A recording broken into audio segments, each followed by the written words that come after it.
Halo teman-teman semuanya, selamat datang kembali di channel Bocah Saham. Hari ini kita akan membahas hal yang lagi hangat-hangatnya, yaitu penurunan atau ARB saham-saham farmasi yang belum juga berhenti. Oke, bagi teman-teman yang punya sahamnya, kami turut berduka cita ya teman-teman. Dan hari ini kita membahas kira-kira apa yang bisa teman-teman lakukan. Oke, sebelumnya kita akan bahas sedikit tentang IHSG. Jadi kita lihat hari ini IHSG berhasil ditutup akhirnya ya tidak menembus level 6.000 dan closing di 6109. Sebelumnya kita sudah buat di sini ada demand area atau support area dari IHSG yang kurang lebih ada di garis MA 50-nya ya. Ini garis yang biru muda, ini garis MA 50 dari IHSG dan juga kita lihat sebagai support dari rally sebelumnya. Dan harapan kita garis ini atau area ini tetap dipertahankan oleh IHSG sehingga setelah ini tentunya setelah pullback atau retracement, indeks akan kembali naik. Ya, bagi teman-teman yang sudah nonton video sebelumnya, saya sudah berikan saham-saham yang menarik di sana. Ya, teman-teman harusnya hari ini atau kemarin atau besok mungkin masih sempat teman-teman bisa koleksi saham-saham yang bagus tersebut. Ya, jadi ketika indeks naik, tentunya saham-saham tersebut juga akan ikut naik. Ya, oke teman-teman, kira-kira kemana pergerakan IHSG setelah ini? Ya, kemungkinan besok sudah akan rebound. Ya, kalau tidak besok, mungkin akan satu kali lagi merah sebelum indeks akan rebound dan melanjutkan rally-nya. Ya, kenapa indeks masih akan rally? Ya, kalau kita lihat di saham-saham blue chip masih terus ada inflow dari investor asing ya, walaupun ada sedikit outflow juga di beberapa saham blue chip lainnya, tapi overall ya belum ada distribusi yang besar yang menandakan indeks mau berbalik arah ya. Jadi sejauh ini ya kami masih outlook-nya bullish terhadap IHSG ya. Jadi teman-teman silakan perhatikan lagi saham-saham yang kemarin ya, siap-siap untuk entry di saat-saat terakhir sebelum indeks melanjutkan rally-nya. Nah, teman-teman sekarang kita akan masuk ke pembahasan inti video ini, yaitu penurunan saham-saham farmasi yang juga diikuti penurunan saham-saham investor retail lainnya. Contohnya apa ya? Misalnya kita lihat di sini ya. Kita lihat di sini, ya kalau teman-teman lihat mulai dari bulan Desember kemarin, bulan Januari ini, ya mengingat begitu banyak jumlah investor baru di bursa saham kita, ya jadi ada begitu banyak orang di luar sana, investor retail, yang mungkin belum banyak belajar, belum banyak mengerti tentang pasar modal, ya dan hanya masuk ke pasar modal membeli saham dengan analisa ikut-ikutan, ya. Ada tokoh A mengatakan beli saham ini, tokoh B, tokoh C, dan segala macam pom-pomers di luar sana, ya, um, selebgram atau artis atau siapapun yang endorse sebuah saham itu dijadikan alasan untuk membeli saham. Ataupun bisa juga teman-teman retail yang baru membeli saham dengan alasan news. Ya teman-teman, ini harus teman-teman ingat bahwa news doesn't move the price. Ya, sebuah berita itu tidak akan menggerakkan harga saham, tapi someone behind does. Artinya apa? Bukan news itu yang menggerakkan harga, tapi ada tanda kutip pihak-pihak di belakang sana yang menggerakkan harga entah naik atau turun. Ya, jadi pesan Bah selalu ke teman-teman yang di grup ya, don't trade on news ya. Kita bukan berarti nggak boleh lihat news, kita boleh lihat news ya, tapi ingat hati-hati. Kita harus lihat di balik news itu apakah ada kepentingan, kepentingan entah untuk ada yang mau jual, entah ada yang mau membeli ya. Kita harus lihat di balik itu semua ada apa. Ya, jangan trade, jangan memutuskan beli atau memutuskan jual hanya berdasarkan news. Tapi kita harus lihat data-data di market apa yang sebenarnya terjadi di belakang layar, ya. Atau ya dengan kata lain teman-teman harus belajar benermologi, ya. Belajar apa yang terjadi di balik pergerakan harga saham. Ya, karena itu semua ada yang mengatur, ya. Atau ada pihak-pihak yang bisa punya kemampuan atau dalam arti mereka punya saham, mereka punya uang untuk mendrive harga, ya. Jadi teman-teman sekali lagi kalau teman-teman yang masih baru di market, pesan saya jangan lugu ya, jangan terlalu lugu di market karena begitu banyak kepentingan di market, begitu banyak bisa dibilang jebakan ya, yang kalau teman-teman tidak hati-hati teman-teman akan kehilangan banyak uang ya, kehilangan modal teman-teman. Oke, ini kita lihat ya saham-saham yang sering dipom-pom ya, sering di endorse oleh segala macam pihak-pihak di Indonesia ya. Misalnya yang pertama saham-saham farmasi KF, INAF, IRA, PH ya. Misalnya ada juga misalnya PIVA, PH ya. Saham-saham farmasi yang digoreng ya. Kita bilang digoreng atau di endorse oleh sekelompok orang. Nah, kita lihat udah berapa hari ARB dari tanggal pertama kali Presiden Jokowi divaksin ya, dari tanggal 13. Kita lihat semua penurunan yang sama ya. Sejak tanggal 13, saham ini turun terus-menerus ya, bahkan beberapa kali ARB tanpa investor retail bisa menjual sahamnya. Ya, jadi nanti kita akan lihat teman-teman, kita akan lihat kira-kira berapa besar kerugian investor retail di saham-saham ini. Ya, kita ambil contoh beberapa saja. Kemudian selain saham-saham farmasi, ada juga saham-saham yang begitu populer di kalangan investor retail lainnya, misalnya saham BBKP, saham Antam, saham Agro, saham BRIS. Ya, ini saham yang naik ratusan persen ya di tahun lalu, ya, dan begitu populer di kalangan investor retail. Jumlah trading hariannya pun frekuensinya sangat tinggi ya. Dan kita lihat apa yang terjadi sekarang ya. Mari kita hitung. Oke. Pertama, kita lihat ini, saya mau tunjukkan ke teman-teman bagaimana cara saya menghitung angka-angka ini ya. Yang pertama kita lihat contoh, kita ambil contoh saham KF. Ya, kita lihat. Kita lihat supaya gampang ya, kita buat monthly ya. Jadi sebagai gambaran teman-teman, saham ini adalah saham yang mostly mati ya, atau ya tidak ada pergerakan ya, volumenya juga kecil. Ya, kita lihat ada masa sepanjang 2017, 2018 ya, saham ini mati. Bahkan 2019 ya, kita lihat bulan 6 2019 saham ini turun sampai ke 500 ya. Ini dalam kondisi volume yang sangat kecil. Ya, volume yang kecil. Namun kita lihat teman-teman, sejak bulan 3 ya, sejak bulan Maret 2020 saham ini mulai bangkit dengan volume yang meningkat ya, teman-teman bisa lihat dibandingkan volumenya dari bulan-bulan sebelumnya, tahun-tahun sebelumnya, sangat jelas terlihat ada peningkatan volume di sini ya, dan diikuti dengan kenaikan harga. Oke. Nah, sekarang kita mau lihat ya, dengan prinsip bahwa sejak tahun lalu ada begitu banyak investor retail yang baru masuk ke bursa saham ya, jadi akan banyak dana-dana yang masuk ke saham-saham seperti ini ya.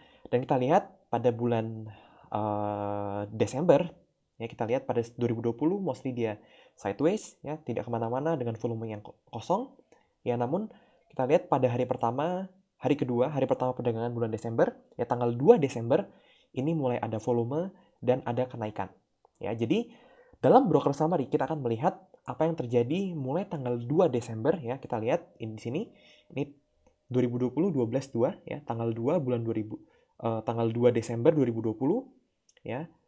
Kita lihat apa yang terjadi sejak saat itu sampai sekarang ya. Kita lihat di IZ Broker ya, kalau teman-teman pakai Mirai kita bisa lihat di sini ya, saham KF ya. IZ Broker saham KF. Oke, dan kita lihat di sini mulai tanggal 2 Desember sampai hari ini, tanggal 27 Januari ya. Nah, dan kita lihat di sini ya, di sini yang warna biru ini adalah net volume buy, yang biru ya. Jika saya klik, ini menjadi net volume sell ya. Kalau kita lihat di net volume buy ada YP, CC, SQ, KK, XC, DR, OD ya, PD. Ini semua investor broker-broker retail ya. Menjadi top buyer ada YP, CC ya. Dua broker retail besar di Indonesia ya. Dan sebagai sellernya ada broker-broker, bisa kita bilang broker-broker bandar atau broker-broker yang biasanya tidak digunakan oleh investor retail, OKCP dan lain-lain ya. Artinya kita lihat dalam periode ini ya, yang masih punya barang banyak di periode Desember sampai Januari adalah YP, CC, SQ, KK, XC, DR, OD. Ini broker-broker retailnya saja ya. Dan ya, teman-teman bisa lihat di sini average pembelian masing-masing broker ya. Teman-teman bisa lihat volumenya, net volume, artinya ini net volume buy dikurangi sell ya. Jika buy-nya lebih baik daripada sell, maka netnya akan net buy. Sebaliknya ini ada broker-broker yang asing ya, bukan broker asing tapi broker-broker bandar yang jarang kita temui, atau broker non retail ya, mereka net sell. Kenapa? Karena buy-nya lebih sedikit daripada total buy, lebih sedikit daripada total sell, sehingga mereka net sell. Nah, kita akan menghitung rata-rata dan jumlah pembelian investor retail selama periode tadi ya, sejak kenaikan pertama tanggal 2 Desember sampai hari ini 27 Januari 2021. saya sudah buatkan Excel-nya, KF ya, saham KF. Nah, di sini teman-teman bisa lihat ya, sudah saya berikan broker dan net buy-nya. Kita lihat ada broker YP dengan net buy 162.000 lot. Ada CC, SQ, LG, KK, OD, NI, XC, DR. Ya. Dan kalau kita lihat teman-teman, ini sudah saya hitung ya, total pembelian retail. Artinya kita jumlahkan semua pembelian dari broker-broker retailnya, kemudian average pembelian retail ya. Teman-teman bisa lihat formulanya di sini, di mana saya kalikan volume, net buy dengan average rata-ratanya dari setiap broker, kemudian dijumlahkan dan dibagi dengan total pembelian retail. Sehingga kita dapatkan di sini bahwa rata-rata pembelian broker-broker retail dalam periode ini, ya, ini periode, saya tulis, periode 2 Desember 2020 sampai 27 Januari 2021. Ya. Oke. Jadi pada periode ini, total pembelian investor retail 393.342 lot dengan average pembelian 5.160 ya. Jadi kalau teman-teman lihat average pembelian broker-broker retail ada di 5.160 ya. Kalau kita lihat chartnya ya, misalnya kita lihat chart KF. Kita lihat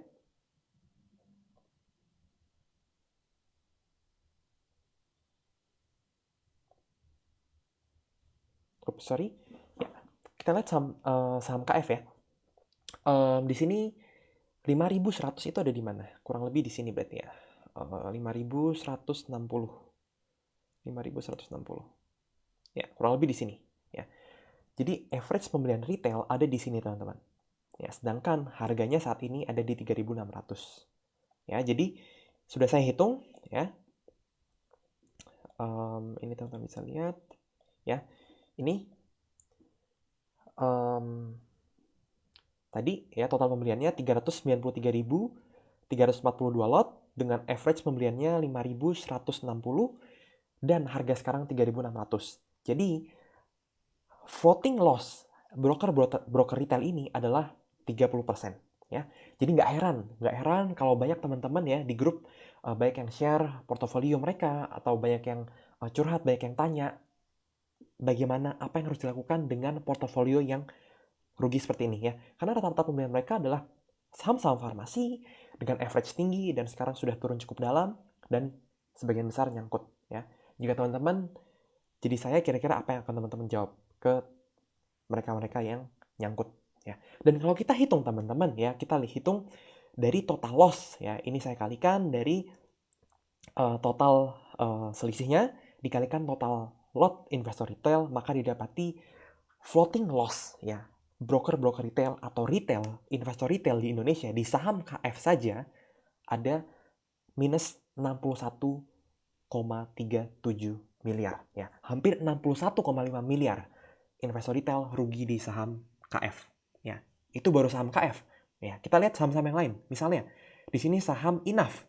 Ya, saham Inaf dengan cara yang sama saya hitung ya, IDR loss-nya kurang lebih 10,6 miliar ya. Di saham Inaf 10,6 miliar. Kemudian di saham-saham lain misalnya BBKP ya, ini 15,5 miliar ya. Jadi kalau kita hitung total kerugian investor retail di saham-saham gorengan, saham-saham populer ini ya kita bisa bayangkan banyak sekali orang di luar sana yang portofolionya sedang rugi seperti ini ya.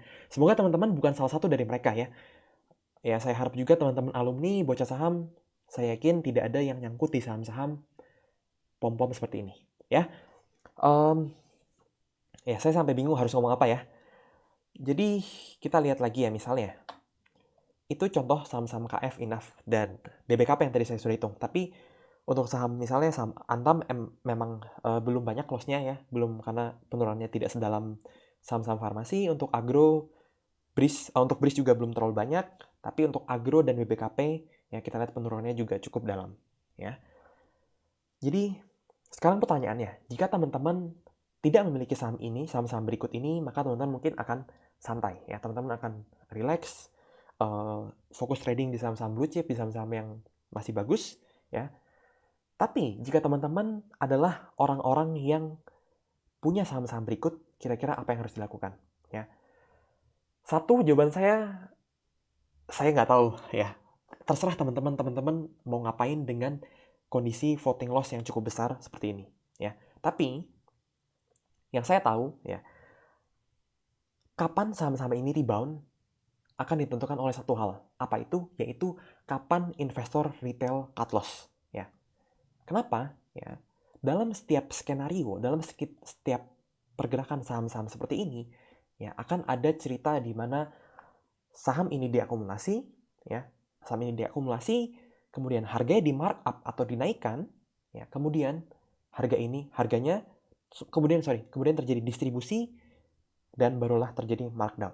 Ya, jadi saya ulangi, pertama akan ada akumulasi oleh market maker, ya, kemudian akan ada news atau berita positif, entah apapun, entah endorse, ya, yang dikeluarkan bersamaan dengan harga yang di markup, ya, kemudian akan terjadi fase distribusi, ya, atau market maker menjual barangnya yang dibeli oleh investor retail di harga atas, ya. Kemudian setelah investor retail membeli saham ini, ya, market maker sudah menjual barangnya, saham ini kemudian di markdown. Ya, ketika markdown, ya, ketika investor retail panik, apa yang akan dilakukan? Mereka akan cut loss, ya, akan cut loss di harga bawah, ya, akan cut loss di harga bawah. Nah, ketika investor retail cut loss, maka market maker akan membeli lagi di harga bawah. Setelah itu, the cycle goes on. Cycle yang sama akan terus berulang. Ya, jadi investor retail akan selalu membeli di atas dan menjual di bawah. Ya. That's why kalau teman-teman sudah ikut kelas edukasi saya, ya saya selalu bilang di kelas pertama kali bertemu saya akan selalu bilang 80% investor retail itu adalah investor yang rugi. Ya. Jadi teman-teman hati-hati ya bermain saham-saham gorengan seperti ini. Ya kalau teman-teman belum terbiasa dengan bandarmologi, mending teman-teman tinggalkan dan cari saham-saham yang lebih aman. Ya. Kalau teman-teman tanya ya, kapan kira-kira saham ini akan rebound? Ya gampang ya, saya akan lihat broker summary-nya. Ya misalnya kita lihat contoh aja, kita ambil contoh KF ya. Kita lihat dalam 3 hari terakhir, Senin, Selasa, Rabu, ya apa yang terjadi di saham KF. 3 hari terakhir ya, dari Senin 25, 26, 27, 25 sampai 27. Kita lihat apa yang terjadi. Ya, kita lihat yang membeli adalah LG, OD, CC, ya KK. Ini top buy dan ini top sellernya. GR, SI, YP, DR, PD, XC.